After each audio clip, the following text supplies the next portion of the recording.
They called it Day Zero, the hour the stars went dark. Above the cityscape of Eden Prime, the clouds shimmered with artificial lightning. Then came the silence, that dreadful stillness that only exists before annihilation. Moments later, the sky split open and a lattice of violet beams rained down, turning towers into glass and bone into dust. The Galactic Empire's fleet hovered in orbit, emotionless and unflinching, as the world below screamed itself into oblivion. Within 17 minutes, Eden Prime ceased to exist. In less than 2 years, the same fate befell Terra Nova, Arcadia, Solace, 4, and dozens more human colonies. Entire populations, engineers, scientists, children, reduced to molecules in the void. 8 billion lives were erased, not in war, but in massacre. The Empire didn't negotiate. They didn't enslave. They exterminated. Some said it was strategic, others poetic. The Empire feared the unpredictability of humanity, their innovation, their rebellion, their refusal to kneel. Earth had been a warning. When it rose against imperial decree a decade earlier, it was burned to ash. But humanity endured, splintered and scattered among the stars. The Empire hunted them like vermin. In a dark chamber aboard the dreadnought Inceptus Magna, Admiral Zarndravik stood before a congregation of holograms, Empire High Command. His voice was rich with cold pride. Sector 12 has been purged. No escapees. No anomalies. The Grand Hierarch's translucent form nodded once. Excellent. Proceed to Sector 13. Let the galaxy understand. Resistance is extinction. And yet, something small slipped through their great machine.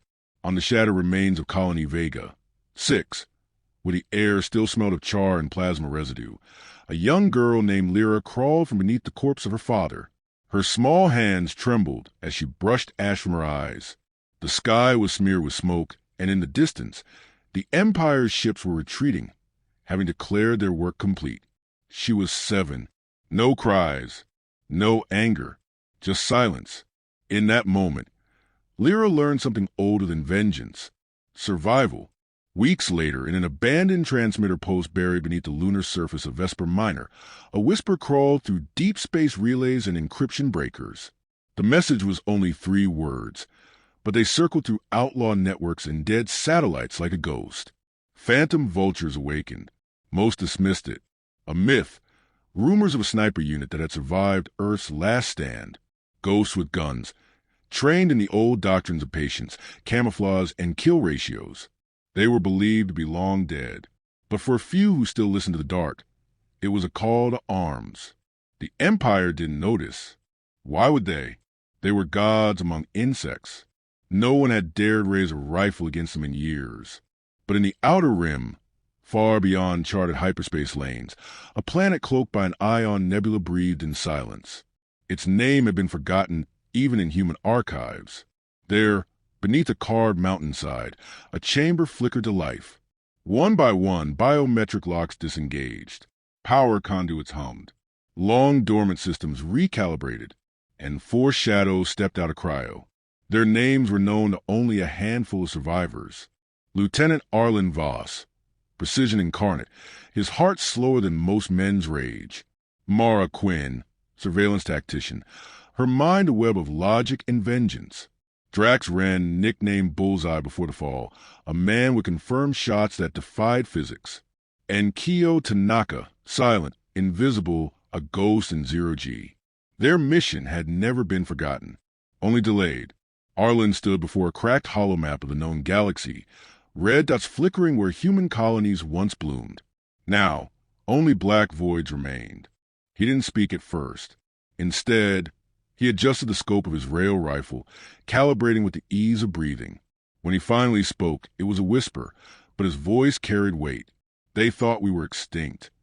Mara's fingers danced across the console, hacking into Empire telemetry systems. They missed one detail. What detail? Drax asked, his tone gruff but curious. She looked up, eyes sharp as blades. We're not done. Elsewhere, within the opulent vaults of the Empire's core, admirals bathed in luxury and certainty. They debated schedules of destruction over banquets, strategized oppression with polished smiles, never fearing a bullet, never imagining the crosshairs that now hovered, silently, patiently, over their heads. Lyra, now hidden among refugees aboard a drifting freighter, clutched a datapad. On its cracked screen, a symbol blinked, an avian skull surrounded by crosshairs. The whisper had reached her. Phantom vultures. Real. Her lips parted slightly as she stared at it. Not hope, not yet, but maybe something close. Out in the dark, one of the vultures pulled the trigger, and an Empire general's head exploded across a feast table on Caraxes Prime. The silence had ended. The shot echoed for only a microsecond in the vacuum, but its consequences rippled like thunder to the Empire's command networks. One general dead, no alarms, no trace, no suspect. The only footage showed a bright line across the horizon before his skull detonated like ripe fruit. Empire analysts called it a glitch. The High Command called it sabotage. The Phantom Vultures called it a beginning. The sniper team had been trained on Earth before its fall, not in academies or by protocol, but in secret facilities buried under ice shelves and lost cities. They were the last product of a dying human government, forged with a singular purpose: to kill high-value targets with maximum psychological disruption. When Earth burned, their cryopods sealed them in silence, deep in the shadows an asteroid belt obscured by magnetic storms and gravitational anomalies. For 20 years, they slept in darkness while the galaxy forgot their names. Lieutenant Arlen Voss sat cross-legged in the dim glow of the operations chamber, calibrating the electromagnetic compensator on his rail rifle. He moved with the calm ritual of a monk preparing a blade, eyes fixed on invisible variables. He had once been a soldier. Now, he was something simpler, an answer. His breath slowed to a crawl as his heart rate followed, trained to sync with the mechanical pulse of his weapon. He was built for stillness, for one shot that would end a life and change the course of systems. Across from him, Mara Quinn constructed a predictive algorithm on a holographic matrix, her fingers dancing in the air like a conductor's. The Empire's communication protocols mutated constantly, but Mara moved through encrypted streams like they were rivers and she the tide. Her short black hair clung to her face with sweat, though the chamber was cold. She was always running simulations, mapping threat curves, identifying soft targets with surgical ruthlessness. We confirmed 5 senior officers rerouted from Zone Theta since the Caraxes kill, she said, tapping the air. Internal reshuffle. No patterns yet, but they're scared. Good, Arlen replied without looking up. Fear makes a move. And moving targets, added a deep voice in the upper catwalk, are easy to tag. Drax Wren lowered himself into the armory bay like a predator descending into a familiar den. Towering, bearded, with arms corded like steel cables, he wore a grin that didn't quite reach his eyes. He had been the best long-range shooter on Earth. 20 confirmed shots over 10 kilometers, 1 kill made to the open hatch of a fleeing transport. His rifle, a heavily customized mass driver named Shiver, leaned against the wall beside him like a loyal hound. You enjoying the warm-up? He asked Arlen, nodding toward the recent assassination. Arlen gave the barest nod. Learning. They'll adapt. They always do, came the voice of Kyo Tanaka, who emerged silently from the corridor like a ghost taking form. Small, slight, and nearly invisible in her camo mesh, she moved with soundless precision. Kyo was reconnaissance and infiltration. Where the others broke lines of command, she unraveled defenses from the inside. Her eyes missed nothing. She was a knife in the dark, the one the Empire never saw until it bled. They're already shifting patrols and scrambling their satellites, Kyo said as she unrolled a thermocloth and placed a small device in center. I intercepted chatter about a Black Flag protocol, something called Project Vortex. Mara frowned. That's new. Classified, Kyo confirmed, encrypted at root level. Even I couldn't get far. The name hung in the air like radiation. Whatever it was, the Empire didn't want anyone seeing it. Arlen finally stood, his movements fluid and deliberate. We escalate. They've shown they can kill billions without blinking. Let's make them blink. Mara activated the central holodeble. 4 red targets glowed, orbiting a pulsar system deep in Sector 13. An admiral, 2 AI counselors, and a logistics overseer, all gather for a summit on subjugation strategy. Intel says it's a 2-day summit. Security will be tight, she said. That's why I'm going tonight, Keo said. Sensor blind spots in the lower ring. If I plant relay drones on the station's exovents, Drax can line up the shots from low orbit with Mara feeding him rotation data. Arlen looked at her. Timing. 7 hours. He turned to the team, each one already moving before orders were given. This was how they worked. Precise, wordless, deadly. They didn't just strike. They predicted, anticipated, dismantled, one kill at a time. Far above them, beyond the veil of the nebula that concealed their hideout, Empire fleets mobilized with renewed paranoia. Civilian checkpoints doubled. Propaganda tightened its grip. The words resurgence and terrorist were whispered across the Empire's internal nets. But beneath it all was a seed of fear, a tiny fracture forming in the illusion of imperial invulnerability. They had lived as executioners, slaughtering species, extinguishing resistance with unfeeling regularity. But now, someone was hunting them, and not with fleets, not with armies, with precision. Keo disappeared into the launch tube. Drax loaded the final round into Shiver's coil chamber, each bullet named after a fallen colony. Mara's screen lit with timing sequences and orbital drift data. Arlen stood alone for a moment, gazing at the fading stars beyond the reinforced dome, his jaw clenched. For every billion they erased, there would be a name, and for every name, a shot. In the dark silence of the sniper nest, the war had finally begun.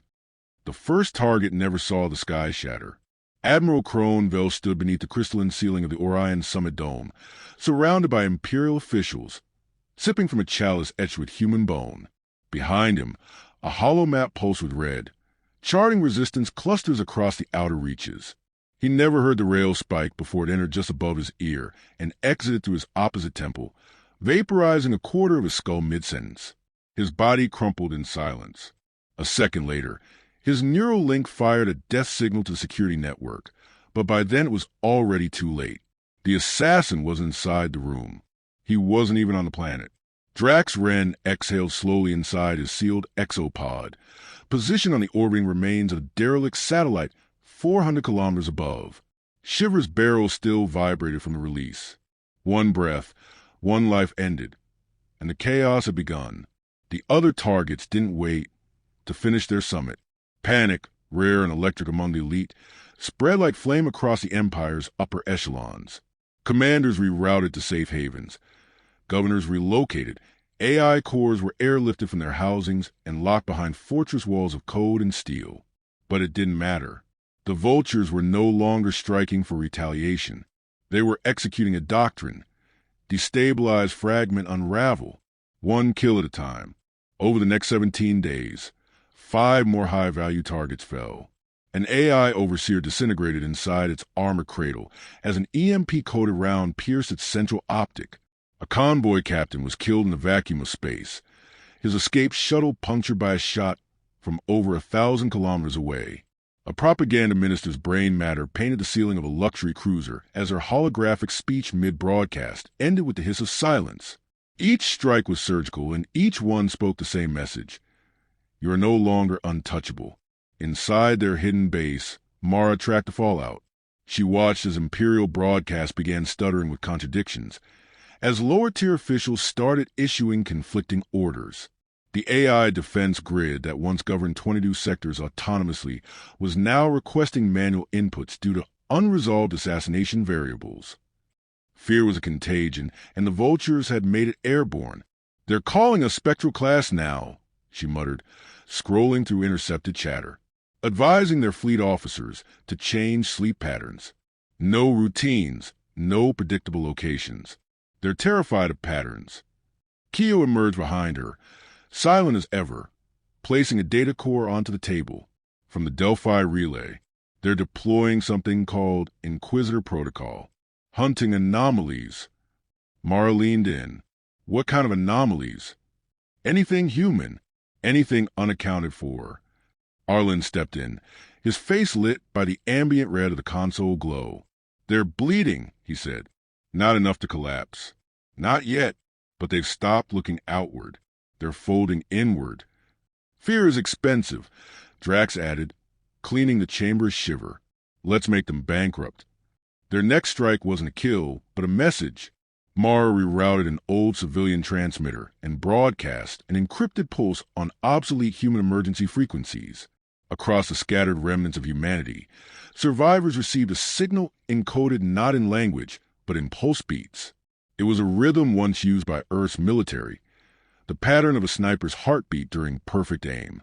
Few understood its origin, but all understood its meaning. They were not alone. In the black reaches of space, the Empire reeled. Entire sectors once ruled by fear now whispered of rebellion. Not armies, not fleets, but precision strikes of ghost bullets that traveled through steel and silence, of foreshadows who carved through command ranks with godlike aim. High command tried to adapt. Decoy bodies were deployed, AI duplicates used in public. Officials rotated hourly between transport vessels. But nothing stopped the kills. The vultures adjusted faster than their prey, always watching, always choosing. And then came the mistake. In their desperation, the Empire broadcast a trap. A falsified summit on Aero Station, a minor outpost with limited defenses, where 5 mid-level governors were said to be gathering. It was bait, strung with open channels and deliberately weak encryption. They assumed arrogance would draw the snipers in. They assumed wrong. Keo infiltrated the station 2 hours before the meeting, scanning biosignatures and identifying the decoys. Not a single genuine target was present, but what she found beneath the station was far more valuable. A command core node transmitting black code sequences to Project Vortex. When she returned, shaken and pale, Arlen didn't press her for details. Her silence said enough. "We strike the node," he said. "Not a kill," Mara warned. "An explosion that deep will trigger countermeasures. They'll know." "Let them," Arlen replied. Time they felt hunted for real. At 0400 standard hours, Shiver released a tungsten sabot through the power ring of Aero Station. The entire subdeck ruptured in silence. The node core detonated seconds later, causing a data cascade that wiped 3 surrounding satellites and scrambled navigation across 2 systems. The Empire's retaliation was immediate and blind. Entire rebel planets, some unaffiliated with the vultures, were hit with orbital warnings. One planet, Risa 3, was glass entirely. 10 million lives lost in a single rotation. Mara slammed her fist against the table. "They're lashing out like beasts." Arlen didn't look away from the screen. His jaw tightened. And beasts make noise when they're dying. For the first time in decades, the Empire had lost strategic control. Their generals feared sleep. Their AI couldn't predict the next kill. Their propaganda collapsed under the weight of undeniable silence. And across the remnants of human space, a thought ignited like a match in dry grass. Maybe the Empire could fall. But even then, the vultures knew it wasn't enough. Not yet, because the Emperor still lived, and he had not bled. Yet, the star throne hovered like a monument to tyranny, orbiting the collapsed husk of a neutron star. No station in the galaxy was more secure. Walls of quantum-reinforced obsidian, shields pulsing with energy harvested from the core of a dead sun, an AI-driven defense matrix that preemptively destroyed anything that drifted within 200 kilometers. To most, it was a citadel of divine authority. To the Phantom vultures, it was a target. Inside the cloaked insertion vessel, silence reigned. For figures sat in the dark, motionless as stone, bathed in the faint red of low-power lighting. No words passed between them. There was nothing left to plan, nothing left to say. Only execution remained. Arlen Voss stared at the final trajectory map, a simulation of the next 3 hours compressed into a second-long flicker across his retinal display. He'd trained for hundreds of missions, executed dozens, but this felt different. This wasn't tactical. This was personal. The man seated at the heart of the Star Throne, the Emperor, had issued the kill codes that wiped out billions. Entire generations turned to ash with a gesture. He was the architect of extinction. Ending him wouldn't undo the damage, but it would stop the bleeding. Mara Quinn broke the silence, her voice low. "We have 91 seconds of Open vector. Solar array realignment creates a blind cone. It won't happen again. Kyo Tanaka was already halfway into her suit, double-checking the sensor bafflers and cloaking layer. Her expression was unreadable as always. Once I breach, I can map his route. Internal heat signatures cycle every 12 minutes. Drax Wren locked a tungsten rod into Shiver's chamber and spoke through gritted teeth. One shot. That's all I need. Arlen nodded. We get this done, we vanish. No broadcasts. No messages. Just silence. Minutes later, the shuttle breached the outer boundary of the throne's sensor grid. As it coasted forward, shielded by both stellar interference and Mara's countersignal scrambling, Kyo launched. Her form disappeared into the vast black of space, drifting toward the outer hull of the station. Her body barely moved, her silhouette merging with the debris scattered in orbital drift. She landed like a whisper. Scaling the hull with mag gloves, she reached the vent spine and slipped inside. Heat signatures bloomed on her visor, dozens of them, but none that matched the Emperor. Deeper she went, weaving through maintenance tunnels and crawl spaces engineered for non-humanoid repair drones. No alarms, no footsteps, only the pulse of a great machine built to outlive civilizations. Then she saw it, a chamber suspended within the core of the throne, shielded by plasma vein crystal. No windows, no broadcast links. And at its center, the man himself, seated motionless, a single gloved hand resting on an armrest shaped like a throne of bones. He did not blink. His eyes stared forward, empty of doubt, as though he could feel time bending around him. Kyo marked the coordinates. Target confirmed. Back on the satellite fragment, Drax adjusted Shiver's scope with the delicacy of a surgeon. Mara fed him microdata, gravity drag, orbital shift, light refraction. He calculated wind resistance in a vacuum. There wasn't any, but starlight warps, heat bends, distance deceives. He saw the chamber through the targeting lens. He saw the man. Arlen stood beside him, watching. Are you steady? I was born steady, Drax said. Mara glanced at the countdown. Firing window in 5, 4. Inside the chamber, the Emperor blinked once. His hand twitched. 3, 2. Somewhere deep in the station's AI core, an anomaly pinged. Something unscripted.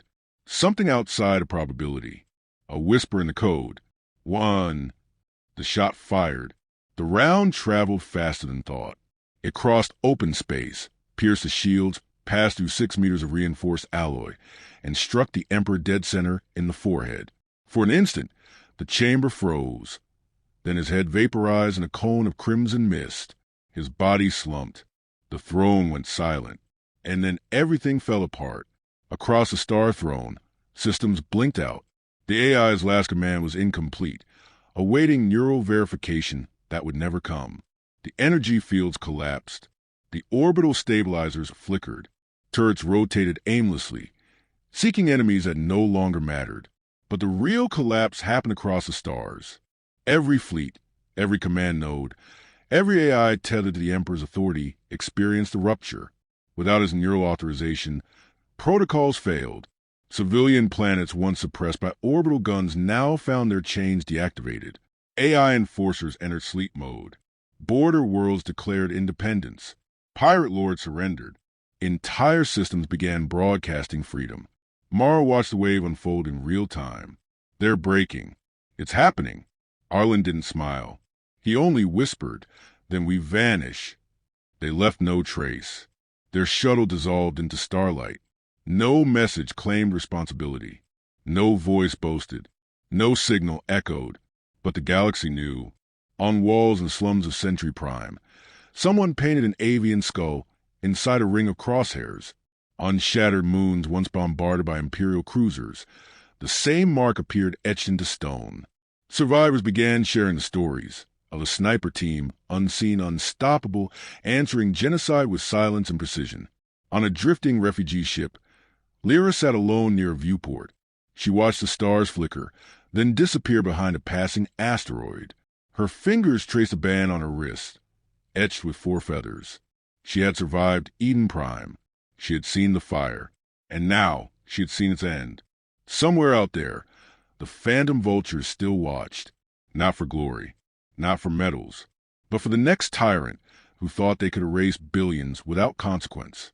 Because monsters always returned, and when they did, the crosshairs would be waiting,